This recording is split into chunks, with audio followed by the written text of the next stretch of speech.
ఇది మామూలు నేల కాదు, శ్రీకృష్ణుడు నడిచిన నేల.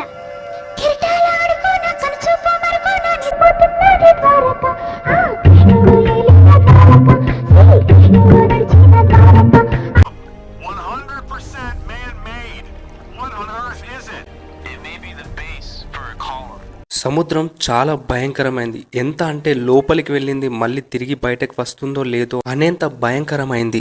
ఇప్పటికీ మన సముద్రంలో ఎన్నో మన ఊహకు కూడా అందని నగరాలు మునిగిపోయి ఉన్నాయి. అందులో ఒకటే శ్రీకృష్ణుడు నిర్మించిన ద్వారకా నగరం.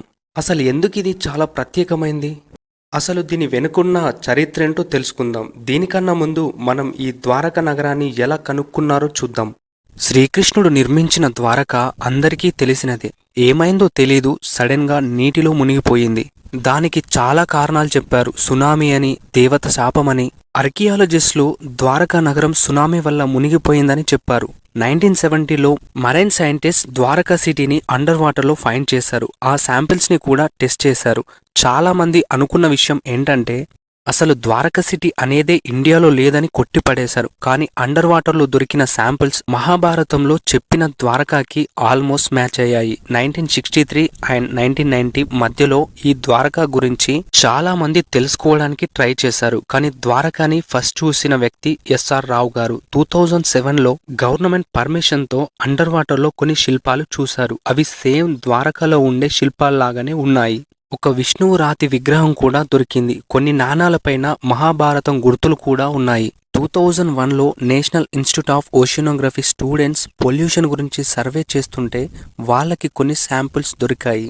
తర్వాత అవి ద్వారకావి అని తెలిసింది. అవి 3500 ఇయర్స్ బ్యాక్ అనుకుని టెస్టింగ్ కోసం ఆక్స్ఫర్డ్ యూనివర్సిటీకి పంపిస్తే తెలిసిన నిజం ఏంటంటే అవి 9000 ఇయర్స్ బ్యాక్వి అని చెప్పారు. వాటర్లో వీళ్ళు చూసిన city exact photo of Dwarka అని చెప్పారు. చాలా శిల్పాలు, నాణాలు ఇంకా చాలా దొరికాయి. అవన్నీ ఆల్మోస్ట్ మహాభారతాన్ని రిప్రజెంట్ చేస్తున్నట్టే ఉన్నాయి. తర్వాత చాలా మంది సైంటిస్ట్ కూడా వచ్చి ద్వారకా నగరాన్ని ఎగ్జాక్ట్ మోడల్ అండర్ వాటర్ లో ఉంది అని నమ్మడం మొదలు పెట్టారు. అసలు ఈ ద్వారకా నగరం నీటిలో ఎలా మునిగిపోయింది, దీని వెనుకున్న రహస్యం ఏంటి, పార్ట్ 2లో తెలుసుకుందాం. Please do subscribe and thank you.